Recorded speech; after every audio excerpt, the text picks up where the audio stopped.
good Thursday, everybody. Welcome into the Porch. It is a Volquest baseball podcast. I am Eric Kane, and really happy to have you guys along for the ride. VFL former Tennessee slugging first baseman Luc Lipcius. He'll join the show here in just about 10 minutes or so. But first, you got me.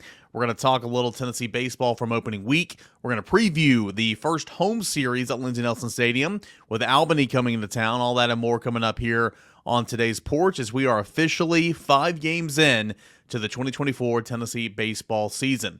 I want to give a quick thanks and a quick shout out to our friends over at Spivey King and Spivey LLP for being a part of the Porch once again. They contacted me last year and said, hey, love the Porch, love Tennessee baseball, love Volquest. We want to be a part of it. I had a great partnership last year and extending that over to the 24 season as well. You got a problem, let them find a solution for you. It's T&N Trial Lawyers, where they specialize in criminal defense, family law, and personal injury. If you got a problem, again, let them find a solution for you, T&N Trial Lawyers. You can give them a call today for a free consultation.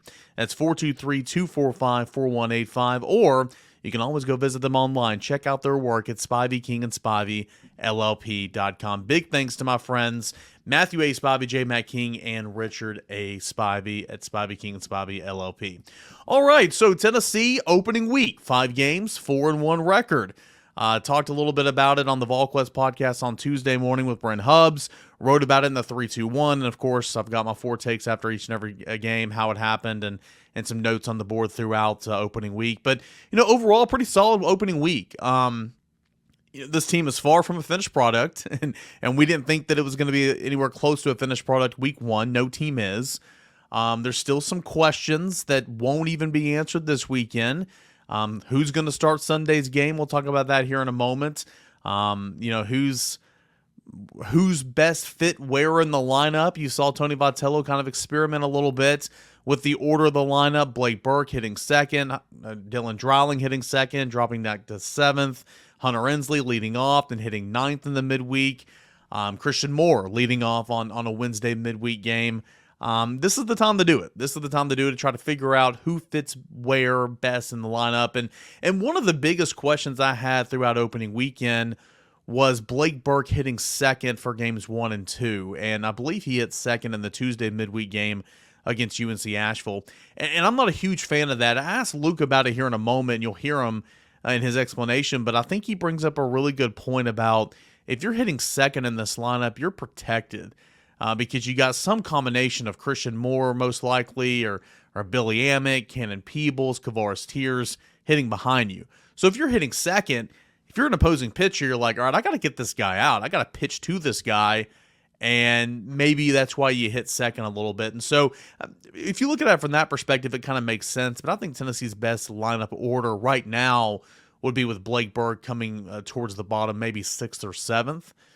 And if you get Blake Burke to swing the bat the way he's capable of, and he's had a couple of moments, had a couple of doubles already this season, has Blake Burke, doubles into the corner, then you're going to be an even deeper lineup. So quickly, I'll start with on Friday and kind of what Tennessee did. I thought the AJ show was incredible. I talked to AJ Causey over the weekend. If you haven't checked out that video that I did with AJ Causey, it's really good. He has been, in all my years interviewing players, football, baseball, whatever sport it is, he was one of the best ones in my opinion. And he was down to earth. He was appreciative. He was open.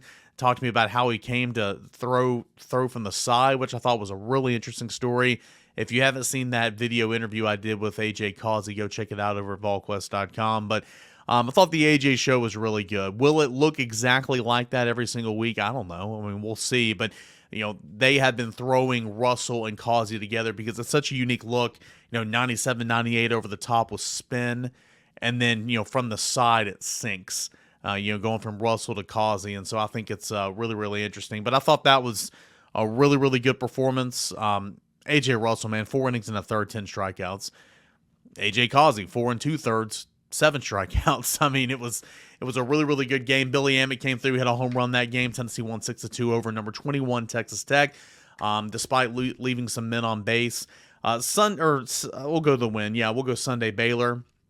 I thought Nate Snead was really good out of the pen, and though that was his Tennessee debut, that's the best he's looked in a Tennessee uniform, dating back to fall, spring workouts, winter, all that type of stuff.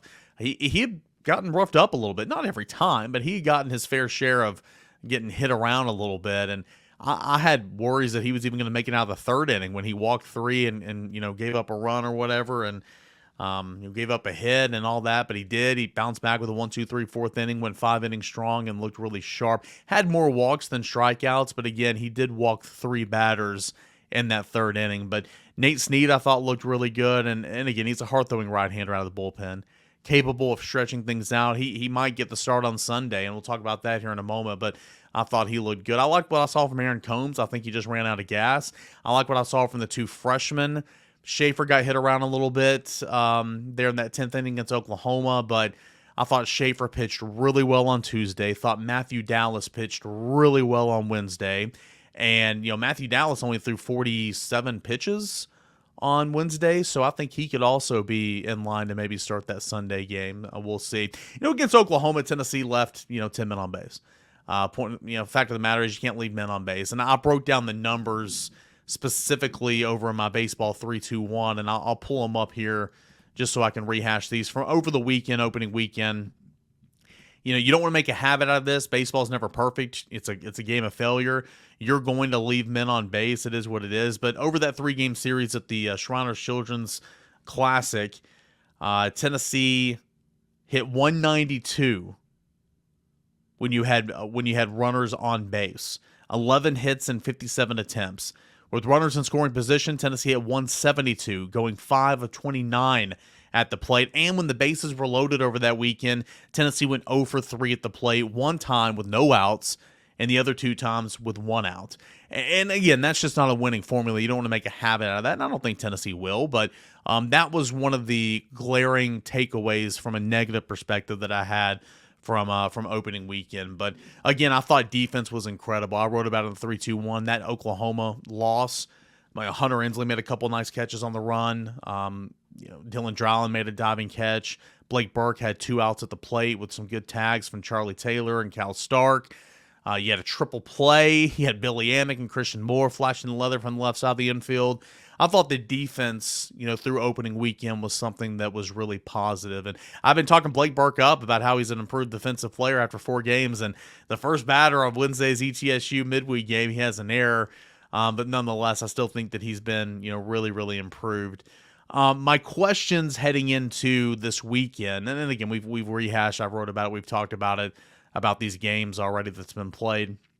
My question heading into this weekend is, what's that order going to look like? And I would expect, a couple of guys to continue to, mix in and out of the lineup. I think Dean Curley, I wrote about it on Wednesday night. Christian Moore at second and Dean Curley at short. I mean, why on earth would you not run with that right now? I understand it's one game, and I even said it's important not to overreact here. And I was talking to myself about Dean Curley, but what a debut. Why not run with that on Friday, on Saturday, and on Sunday? See what it looks like. Dean Curley, he looks like a big league middle infielder. I mean, he's big. He's got the stature. Tony Vitello said that he is very mature, not just mentally, but physically for a true freshman. And you can see that if you stand next to him. I mean, he looks like a big leaguer. And I mean, certainly he's got a long way to go and everything. It was just one game, but he had a triple. He had a 3-run home run. He made some nice plays in the field, and he very well could have been Tennessee's opening day shortstop if not for a hamstring injury that kind of slowed him down. So if I was making that lineup card, I know it was Christian Moore at short, and he did fine. Christian Moore did fine at shortstop over opening weekend. He had an error on Tuesday's game, but that's going to happen. I thought he was fine, and he proved that he can play it, but man, right now I'd run with Dean Curley at short, and I'd run with Christian Moore at second base because that looked really, really good, at least for Dean Curley on Wednesday's midweek. So I'm intrigued to see what that looks like. I'm intrigued to see the batting order, kind of who does what, where. One thing from opening week that I didn't like, Cal Stark's going to get a start at catcher at least once a weekend. At least that's kind of the plan. Last weekend he caught Drew Beam, which made a whole lot of sense. By the way, Cal Stark played a heck of a ball game behind the plate. Threw out a pair of runners. Looked really, really good. But if Cal Starks is going to get you one start behind the plate, which means he's going to get about 4 at-bats on the weekend, then why on earth was he not starting one of those midweek games? Chuck Taylor started one game. Cannon People started the other game on those 2 midweek games. Cal Stark should be playing in the midweek. If he's going to get you, if he's going to earn a start every weekend, at least that's the plan, he needs to be getting at bats in the midweek. And so I thought that was a missed opportunity this week, especially with 2 midweek games. So we'll see kind of what that looks like. Kavaris Tears is off to a good start of the season. Had a rough start on Friday. Hitless, an opening day, hitless. Struck out a couple of times, but did get on base, score 2 runs. So he found a way to impact the game even though he wasn't, hitting the ball well. Had a nice 3-run home run. I believe it was 3-run home run against Baylor on Sunday. Had a home run against UNC Asheville that tied the ball game on Tuesday. So far, 5 games. He started 4 games in right field, and he's been at the bottom of the order. He's been at the cleanup spot. He's been a little bit of everything, but Kavaris Tears looks like he's ready to roll, and I think that's a good sign. I think this weekend we'll see Kirby Cannell pitch. He's been slowed down a little bit with an oblique coming back from Christmas break, and he made the trip last weekend. He's been with the team and everything. He's a team leader. But I do think that you'll see him pitch probably Sunday. I think the target is for this weekend for him to come back and make his appearance, and so we'll see if he does that on Sunday. And, what's his role going to be? In 2022, he pitched, I think, 40 innings or so, and then you saw those innings get cut drastically, last year whenever he just came on to pitch an inning or he came on to pitch a batter or whatever. I'm intrigued to see what that looks like. And then the third starter, of course, Tony Vitello confirmed that it'll be A.J. Russell on Friday, Drew Beam on Saturday. I don't think at this time, and for right, wrong, indifferent, you can decide. I don't think at this time that Xander Seacrest is going to get a start on Sunday. I've said this many, many times. Root for Xander. Like Xander a lot. What a teammate. He's a guy you want in your foxhole. He did not look great in that Sunday start against Baylor. It was also his very first start ever on the weekend for Tennessee.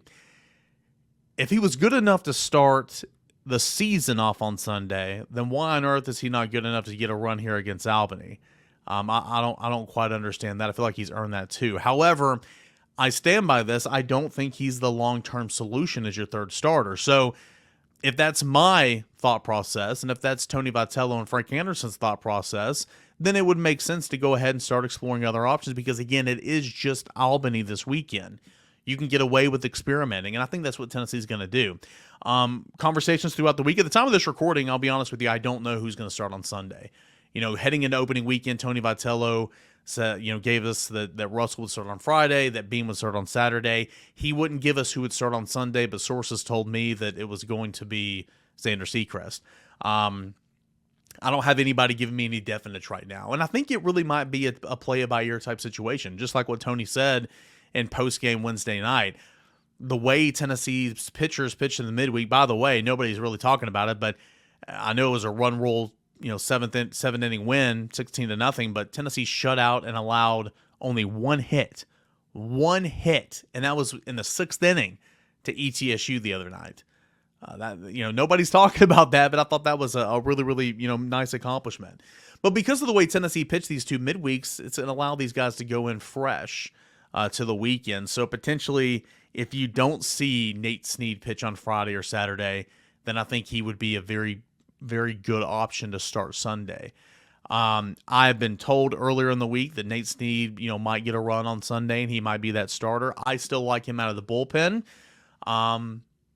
I think the long-term solution is one of these freshmen, Derek Schaefer, Matthew Dallas. Right now, I would probably lean towards Matthew Dallas to mean the long-term solution is that third starter. And having said that, Matthew Dallas and Schaefer both look good in their midweek start. Schaefer gave up a run in the first inning, but he responded and did a really, really good job the rest of the way. Matthew Dallas allowed a leadoff man aboard because of an error at first base, then retired 7 straight, had a 2-out walk surrendered in the 3rd inning, and then stranded that base run to get out of the inning. He only threw 47 pitches. And I understand he's continuing to stretch out and everything because he was late to the party and throwing. But I was told on Wednesday afternoon that, because he only threw 47 pitches, potentially Matthew Dallas might be an option to go ahead and start Sunday as well. Start Wednesday and start Sunday. And again, if that's the case, he would pitch 2 or 3 innings and get out of there. But, that you treat it like a bullpen game, it wouldn't be a horrible idea just to start him. So I think the long-term solution is a freshman. I think that's probably Matthew Dallas right now, if not Derek Schaefer.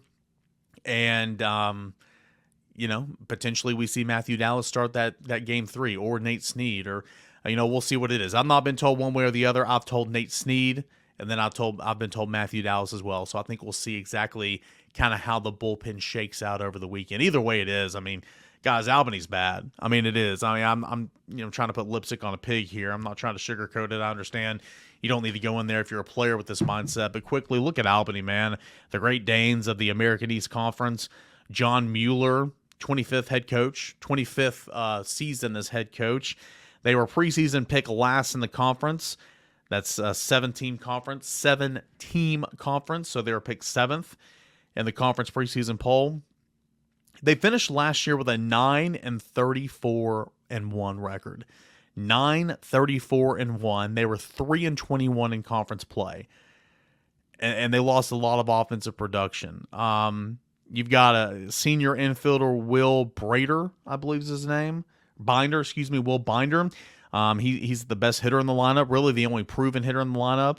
Led the team with 54 hits last year, 300 average, 5 home runs, 26 RBI, and 29 runs scored. He was a second-team all-conference player. He's really the only proven hitter in the order. You got some freshmen and some transfers that were added to the mix, but it's him and really nobody else. You look at the starting rotation, and or the pitching staff overall, they were horrendous in 2023. One of the worst in the country, 8.35 ERA, 2.04 WHIP. That was 11th worst in the country in both categories. They allowed 13.2 hits per 9 innings. That was 11th worst in the nation. They also scored the 11th fewest runs in the nation last year offensively, and their 3 best offensive players have all left the program from last year. Hello, transfer portal, right? So who are you going to get at the time of this recording? I don't know who Albany is going to throw Friday, Saturday, and Sunday, but it's a whole lot of junk, and I'll tell you why. You got a senior lefty, Craig Scherner, can't read my own writing, Scherer, I believe. He's a southpaw. He could start Friday, probably likely to start Friday if I'm being honest right now. He was second in the conference last year, allowing 53 hits. He had 33 strikeouts. I was 11th. He had 53 strikeouts. I was 11th in the conference. 8 starts, 11 appearances last year, 44 innings and 2/3. He struck out a lot, but he also walked a lot. This being, Craig Scherer. He, the southpaw here, 10.7 strikeouts per 9 innings, 9.9 walks per 9 innings as well. So what he did really well, he also kind of, nulled it because he walked so many as well. If it's not the southpaw getting the start, Matt Mariano, I believe, a right-hander, could get the start. He was a 2-2 record last year, a 6.75 ERA. He was a part of the American East all-rookie team last year, so that's got to look out for. Kyle Locklear has also got to look out for. A right-handed pitcher, has over 100 career innings pitched, but this will be his 3rd stop. He was at Clarkson University and Walker and Mary before, Williams and Mary before. Dalton Bunner as well, right-handed pitcher, 6'5". He's 6'5", 245.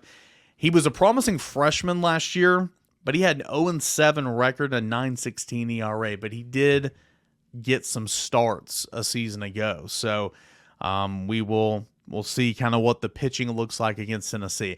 I've been told that this could be very much like the Iona series a couple years ago.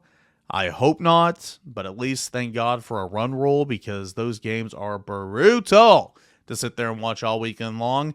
But I would expect a ton of guys to get in, get some work, empty the bench, very much like that ETSU midweek game. And we'll kind of see where we are Monday morning. So expecting a lot of Tennessee runs, expecting some good Tennessee performances on the mound. I'm not excited to kind of see what this looks like, but overall, pretty solid opening week for Tennessee.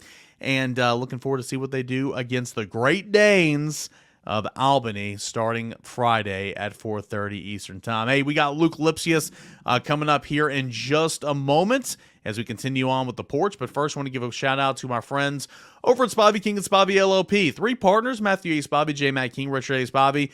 You got a problem? Let them find a solution for you. T and Trial Lawyers. They specialize in criminal defense, family law, and personal injury, examples of which could be DUI, homicide, assault, personal injuries such as car wrecks, accidents, and others. They got 80 years of combined experience. Spivey King and Spivey LLP provides representation throughout the state and federal courts of Northeast Tennessee. The firm has a vast amount of trial experience. This practice has been in place for 43 years with this partnership forming in 2012, also having partners who were energized for today's modern and legal demands. They practice primarily in Northeast Tennessee, the Tri-Cities of Sullivan County, as well as Hawkins County, Washington County, and surrounding areas. The firm has been awarded multiple times with attorneys who are rated by super lawyers in Mid-South with real trial experience. Whether you've been injured in a car accident, need a divorce, help with custody of your children, or been accused of a crime, Spivey, King and Spivey LLP is here to help you today. Go see them in person at 142 Cherokee Street, Kingsport, Tennessee. Pick up the phone and call this number for a free consultation. That is 423-245-4185, or visit them online at SpiveyKingandSpiveyLLP.com. Spivey, King and Spivey LLP, you got a problem, let them find a solution for you. TN Trial Lawyers. We got Luc Lipcius coming up next, right here on the porch.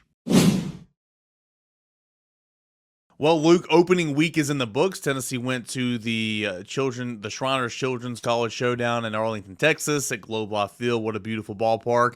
Left tournament champions by run differential, 2 wins, 1 loss, 1 extra inning loss to Oklahoma. Came back a pair of midweek wins against UNC Asheville, where the team understandably was kind of sleepwalking after a travel day, and then just put it to ETSU. Overall thoughts, 5 games in, overall thoughts. What do you like? What do you dislike after watching Tennessee for the opening week? Yeah, I thought it was a lot of positives. I think the first thing that you can notice is how the guys play. They go out there, they play with a confidence, but it's not so much of an ego-y feel as we saw at the beginning of last year. They're down, they're grinding, which is really telling of a good team. So I liked seeing that out of the guys. You know, coming out on Friday night at the Shriners Classic, that is a tough way to start your season. You have literally no warm-ups, facing other competition, that is.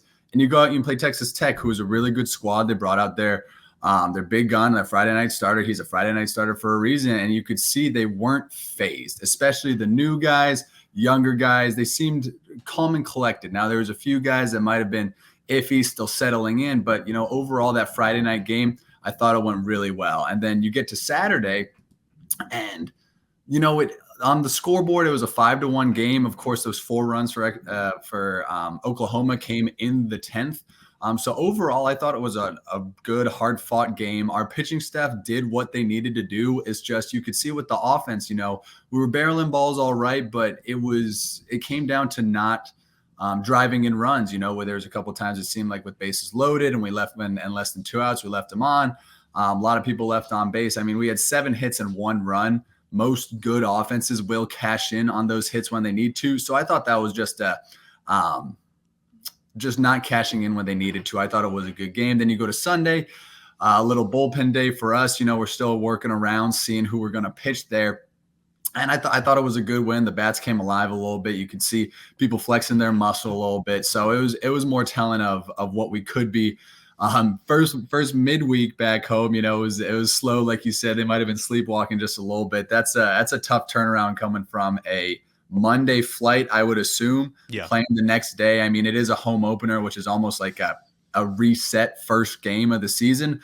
But, you know, they took care of business. And then I'll kind of combine these two. And then ETSU, we absolutely gave it to them, especially in that 1 inning. But what I liked about those 2 midweeks is the young guns. You know, I don't think we threw someone that was more than a sophomore, except for Marcus Russell or whatever his name is, the big dog from a JUCO, righty. Phillips, yeah. Mark Phillips, that's what it is. Except for him, and it was all young guys, and they were composed. They did a great job, especially Hunley, you know, living up to the other Hunley's name, you know, coming in 3 innings, no walks. That's the biggest thing from a freshman. If you got a guy that doesn't walk people, you know he's confident in his stuff, and he's going to leave it in there. But I thought it was great. And then those ETSU games could go either way, so I'm glad we really gave it to them. Yeah, that ETSU win, it was an 11-run 3rd inning where you scored like 4 runs, and then you had a 3-run home run from Dean Curley. You had a 2-run home run from Christian Moore, and then I think Billy Amick also had a 2-run home run in that inning. So anyway, it was an 11-run 3rd inning that really put the game away. So far through the opening, we've been really impressed with Christian Moore at the plate, which is no surprise. He's a stud. Billy Amick at the plate. The average is only at 263 through 5 games, but he's been robbed of like 4 or 5 hits. It's incredible. He has been Billy Barrels is what SEMO calls him. He's been barreling the ball like crazy. Kavares Tears, I thought he had a rough opening night on Friday. Still found a way to get on base twice. Still scored 2 runs. Had a good Sunday. Had a home run on Tuesday. I think Kavares Tears where he got the start in right field, and then Reese Chapman got the start in right field in game 2, but it's been Tears the rest of the way. I think he's taking advantage of trying to be that guy in right field. And again, it's been a kind of a different order of a lineup as TV's just trying to find some things, trying to experiment a little bit here in the early season. But I've liked Dylan Dreiling as well. I mean, he's got a home run. He's got 6 hits over 19 ABs so far, and I like him in the 2 hole. But there's something to be said for having him and Hunter Ensley towards the bottom of the order as well. Yeah, it's I'll speak to KT first. He's always had that raw talent, that ability to just play, and you can see this year he's starting to really hone it in, and you can see that the success that's coming with it. And you can tell a guy's going good when you check swing and get a freaking hit. Like there must have been something going on with him, but it's great to see him doing well. Like you said, Billy, he's gonna just barrel the ball, and yeah, he should probably have 4 or 5 more hits, not just hits, doubles. To have had that slugging percentage too. But then, yeah, you got a guy like Dreiling who, last year, he came in as a freshman, and it seemed like every time he came to the plate, it was, a double, a hit, whatever. Now we see him in the starting role, and you got to deal with maybe a less focus on that singular AB because you're going to get more. No one can say what's going through his head. I still like the swing. I think it plays. Especially at the next level. And I think we're going to see continued success from him when he starts to settle in. Of course, you see him hitting second on Tuesday. He goes, 1 for 4, 3 punchies, and then drops down to 7. He's probably a little Tony Vitello message like, hey, it's a midweek, but we still need good ABs out of you. I know that Tony likes to do things like that. But then he comes back. He has a pretty good game on Wednesday, so he's going to be just fine. The one talking point is Blake Burke, and so I was about to ask you about him. Yeah. Yep. That whole weekend, except for a Sunday, maybe a little bit Sunday, he just looked lost, and so it looked like he wasn't comfortable up there. He's thinking too much. You could tell something's off with him right now at the plate. Now, games like yesterday, and I think even Tuesday he had an all right game, are going to start building his confidence back up. So, as the season progresses, I think he will settle in. He'll see some success, and he'll be just fine. But if we can get him going, that offense is going to be lethal because then you can put him at the 6 hole, at the 2 hole, at the 7 hole. You can mix him and Dreiling up, and it kind of makes a more complete offense. So you're not relying on Amick or Dreiling or Simo solely. And then another guy to talk about is Peebles, who still hasn't really hit the way we expected him to hit this year. But again, his swing plays, I think it's one of those, new place. Just have to settle in. Speaking of Peebles, I've heard he's a combination. I mean, I've been around him a little bit, but of course he's still new. And talking with some people, I've heard he's a combination of Connor Pavoloni's work ethic and just Drew Gilbert's competitiveness. Well, that's a pretty lethal combination. We used to call Pav a robot just because it was day in and day out he was working, and then of course Drew Gilbert is Drew Gilbert. So no, nothing else necessary there for Drew Gilbert. But back to Blake Burke. Let me ask you this. I want to ask about his defense here in a moment.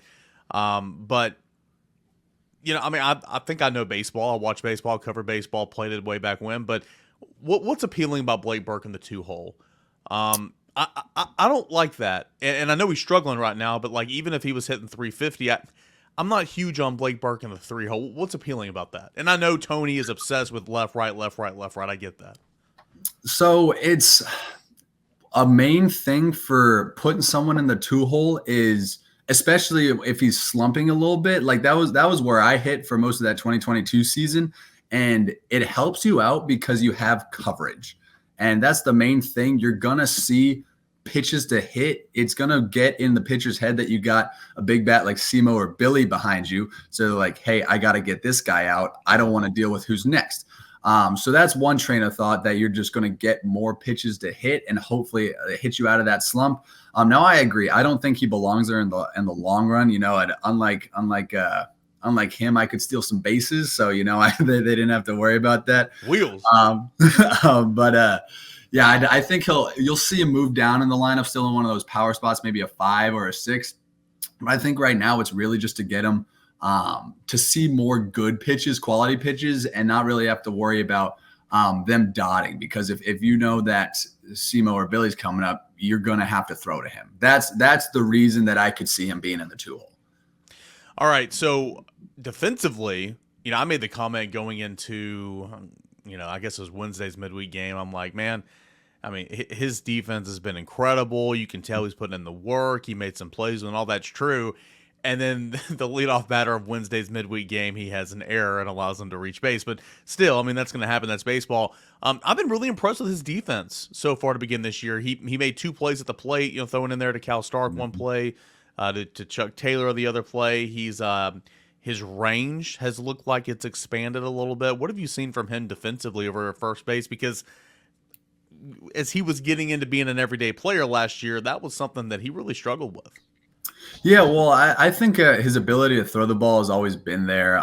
He's always had an accurate throw, which is fine. It's the fielding that you saw him struggle with last year. And coming in first game on dirt, after practicing on turf all the time, I thought he did a phenomenal job. Everything looked smooth. It didn't look like he was trying too hard. It looked like he was really paying attention to the balls that he was getting. It almost seemed like last year he was like pulling up or something weird as the ball got to him. But this year we see a new and improved Blake Burke, and it sucks that on Wednesday it was a hard hit ball. It looked like it jumped up on him a little bit. Again, that's one of those things. If you're playing first base, you can basically be a catcher. You can get down there and block it. That's why I would have liked to see that ball drop in front of him as opposed to go to the side. But you can see he's much improved. His glove looks better. His footwork looks better. So I think we're going to see a lot different Blake Burke on the defensive side this year than we did last year. All right, man. Let's talk a little pitching. Let's first go Friday night, the AJ show. Man, it's not going to go scripted like that every single week. I mean, that's just not how baseball works. But my goodness, AJ Russell in 4 innings and a third, he had 10 strikeouts. Mm-hmm. The run on the fastball, topping at 97, I believe, was just phenomenal. And you go from that look, and I've written about it. I've talked to AJ Causey, and everybody in the media has talked about it. But you go from that look, then you go to Causey, who's 91-92 from the side. Mm-hmm. As a hitter, I know you're hitting from the left side, but from the right side, that's got to be so incredibly difficult. And it worked to perfection last Friday, and we'll see what happens on this Friday. AJ show, Causey coming in behind Russell. Yeah, it was absolutely amazing. I was watching that game, and the first inning, I think he had 3 punches. It was as someone got on or whatever. And it's one of those things where like, okay, it's the first inning. Let's see what he can do. And then it just kept happening. They could not touch him. And you're like, oh my God, this guy is legit. And it's even against, a good lineup who's got, I think, 2 Golden Spikes Award watch list people, in Basil and Cash. And, he made him look silly.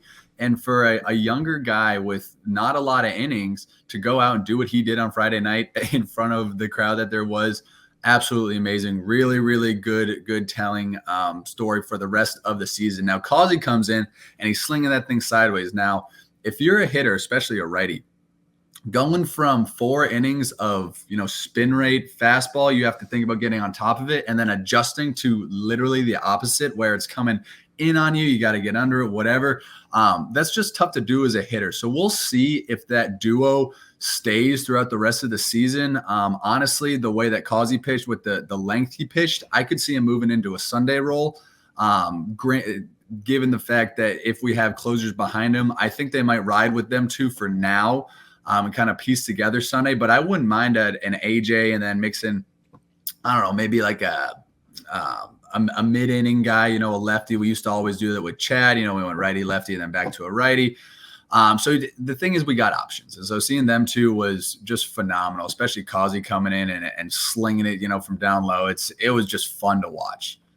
Yeah, it was a whole lot of fun to watch. And I'll talk about the Sunday starter here in a moment because like you, he might be the best option available, but for Tennessee to reach its apex, for Tennessee to reach its ceiling, in my opinion, man, you got to have that look coming out of the pen. But again, we'll talk about that here in a moment.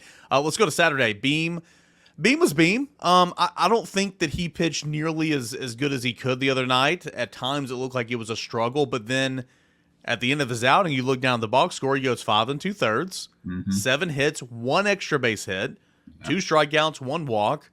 50 some odd or 70 some odd pitches. I mean, it was It was typical. He gave up one run. Now he had some really good defense behind him the other night. But Drew Beam, I don't even want to spend much time on him because we know who Drew Beam is and we know kind of what he's about. You get Aaron Combs to come in behind him, and though he left I don't think he was directly behind him, but though he left the game kind of out of gas there in the 10th inning, walking, getting some guys on, I thought Aaron Combs looked pretty good. He just might be limited to a 3 to 5, 3 to 7 out type of guy because it looked like he was kind of emptying the tank there towards the end.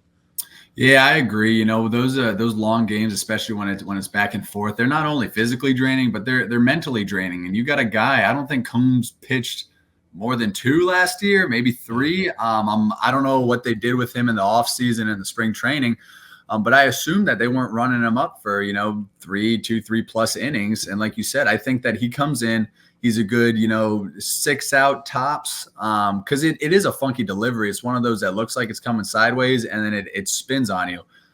So I think that he'll be a lot better and maybe a late relief, maybe not so much of a closer role.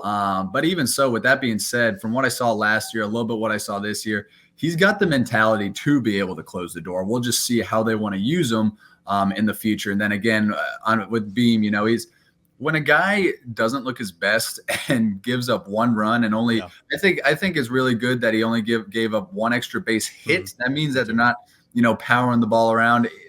That's so crazy because that means that he's got so much more room to grow and get better, which is just scary. So it's really good for him. Like you said, we don't have to go into it much, but yeah, I do like Combs still at the pen. I thought he was a little bit shaky. Maybe it was coming off. I think he was hurt a little bit towards the end of the spring too. So there's a couple of things that could have contributed to it, but overall, I thought that game was pitched well. You get to Sunday and Xander goes out there and Xander struggles a little bit. And gosh, I think just he's such an easy guy to root for and such a good teammate, such a good guy. And I don't know, as at the time of this recording, I'm still trying to figure out what the plan is for Sunday. I don't know if he's going to get another start at this time. I would imagine probably not. I could see Nate Snead getting a start, and he, of course, came in and pitched 5 innings in relief behind him and looked as good as he has in a Tennessee uniform. I know that was his debut for the team, but over the fall, over the spring, and all that, he looked really good against Baylor. So I could see Snead getting that start. And then potentially down the line, this is where it's headed. Whether it's Xander on Sunday, whether it's Snead on Sunday. Snead could be a long-term option. Causey could be an option. But down the line, it's headed to Matthew Dallas, in my opinion. And Schaefer got the start on Tuesday, and he's an option. But, man, I thought Matthew Dallas, he had an appearance in Saturday's game. The true freshman started and retired 7 in a row at one point in time in Wednesday's midweek. Only pitched 47 innings or 47 pitches. So I think he would be available on Sunday, and I would even say that he might be an option to start Sunday as well. But eventually, I do think it's going to be one of those freshmen. So who knows at this point at the time of this recording, but Tennessee has options. What'd you like about those freshmen? And then Nate Snead. Man, he hit triple digits a couple of times, and he's a hard-throwing righty. He pitched really well on Sunday against Baylor. Yeah, it's one of those things you hate to see Xander go out there and not do as well as you would have hoped, but it was his first start on a weekend as of all. So, it's a lot of emotions he has to deal with. It's thrust into a position that he's not used to being in. Now, with that being said, Nate Snead comes in, and I will say at first he looked a little bit shaky. I think he had a couple walks, but then he got it together, and he did really well. You want a pitcher that can take a couple of punches and still give it right back to you and keep going, and that's what I saw from Snead. He's that power righty that we need. He can go long to. It's crazy how many options we do have, and then with the freshman talent we have, I mentioned it earlier. They're not walking people; they look composed. It's going to come down to who does the coaching staff, who does Tony Vitello trust. A lot of what Tony does is based on your attitude, as in how competitive you are when you go out there, and who he's trusting right then and there. So this Sunday, we'll see what he wants to do. I'd imagine if we don't see Snead, Friday or Saturday, we'll probably see him starting Sunday. But then I also think that we will see those freshmen that through the midweeks this week get a lot more innings over the weekends just to kind of fill in that role and see what they're made of. Yeah, only one midweek game coming up. You got 2 the following week, and then it's just 1 the rest of the way. So only one midweek game you got to worry about on Tuesday next week. And we'll see what happens. Yeah, it's a good point on Snead as well. Came in and I guess the third inning or whatever, he had 3 walks in that inning. Gave up a hit or two. I can't remember. It was an atrocious inning, and I was sitting there like, God, is he even going to make it out of the third? He does, and then 1, 2, 3 inning in the fourth, and goes all the way to 5 innings. And in the 7th inning, he strands runners at the corners to get out of the jam, and that was it. So he got out of a disastrous 3rd inning, and then worked himself out of a tough 7th inning unscathed. Again, I thought that was big, kind of for Nate Snead as well. I'm gonna let you go, but a lot of great things. We could sit here and talk about Tennessee baseball for the next hour or so. What are you maybe looking forward to this weekend? I know you're going to be in house for at least one of those games this weekend. I've heard that this series could be reminiscent of the Iona series a couple years ago. I hope not. Speaking of that, what can you even get out of a series like that if it's completely one-sided? I mean, it feels like it's just not even worth it. So yeah, I'll just start with the series coming up. You got Albany who's coming in. They're a New York team. They're a smaller school. I think last year they had a 250 average, an 18 ERA, something like that. They haven't played a game yet. We've got 5 under our belt. So that's the first thing, Second thing is I'm excited because I've been there. I had been there for so long, and we started those stadium renovations, and it was like, Tony, when's this getting done? When's this getting done? And now that stadium down the left field line, I know it's like only halfway done, which is just crazy, but it is looking pristine. I know we already broke an attendance record, but I am excited for them to play in front of a weekend crowd, them to get the feel of what it could be like, because I know Tennessee's going to come out strong. The fans, that is, especially on Friday night. Saturday, we'll see how the weather plays. Usually we'll have a strong crowd. But then to your point about facing a team like Iona, when we played them, I think it was like 3 ABs per game, and I was out by the 4th. And so when you got a team like that, the good thing you can get out of it is you get a lot of inexperienced people experience on the weekends. Because a lot of times they don't, the younger guys, or even a person like Payne who hasn't played much yet, will get experience, but it's more of a midweek blowout, and the weekend is just different, so they'll get that weekend experience, just get more comfortable. It's one of those things now. Is the run rule in effect for non-conference, or is it just conference? Non-conference if the coaches agree on it. So I would assume that there's going to be a run rule in place. Didn't you guys not have a run rule Friday and Saturday, but the coaches came together and said, all right, we got to have a run rule for Sunday. Correct. And so there's been a couple of games where we've had to deal with that, where the worst one was Longwood back in 21, I think it was. It was 40 and sleeting, and we were beating them 27-1. It's like, guys, let's just go home. But you got to tell yourself, you're thinking about it, okay, what if we just run it up? You got to make sure you're still staying focused. And I think that's all. There's also value in that, is staying locked in when you don't necessarily need to, if that makes sense. So I think there are some positives out of the weekend, especially if there's a run rule. They'll be able to run out whoever they want, and it'll be good. But, you take it with a grain of salt. Fans who are in attendance for, I guess, that Saturday or Friday game, whichever one you're going to be at, can we find you in your 40 jersey? You going to be donning the jersey again? I'm thinking about it. I might just come in a regular Tennessee polo or something. I think I wore out that jersey last time. It's a baller move for you to walk into the stadium that you hit tons of home runs in with your own jersey. I saw you do that last year. I'm like, all right, that's a baller move. You know what? I'll pack it and I'll make a game time decision. There you go. Luke, man, as always, I appreciate it. We'll see how Tennessee does this weekend, and we'll talk again on the porch next week and see where we're at. That sounds great. Can't wait for it. Awesome stuff there by Luc Lipcius, former Tennessee first baseman, and really enjoy my time catching up with Luke every single week. All right, so we got you set. Tennessee getting ready for Albany this weekend. The first series at Lindsey Nelson Stadium, the first weekend series at Lindsey Nelson Stadium, about halfway done. I don't want to call it halfway done. There's so many more. So much more construction to happen over the next offseason. But Lindsey Nelson Stadium, if you haven't been there yet, it looks different. It looks clean, looks good. More seating. Left field line looks awesome. Two premium seating rows down the right field line. So if you're coming for the first time this weekend and, first time this season, then you're going to really enjoy it, I feel like. And so We'll see what Tennessee does against Albany. Big thanks to Luc Lipcius as always. Big thank you to watching and listening to the show. As always, we'll be at Volquest.com. We'll have the game thread throughout the game. We'll have how it happened, 4 quick takes. We'll have videos of players and Tony Vitello, transcript of Tony Vitello, all that and more post-game for Tennessee and Albany this weekend. Appreciate you guys as always. Big thanks to Spivey King and Spivey LLP for making this happen. We'll see you at Lindsey Nelson Stadium or on the Porch this weekend for Tennessee baseball.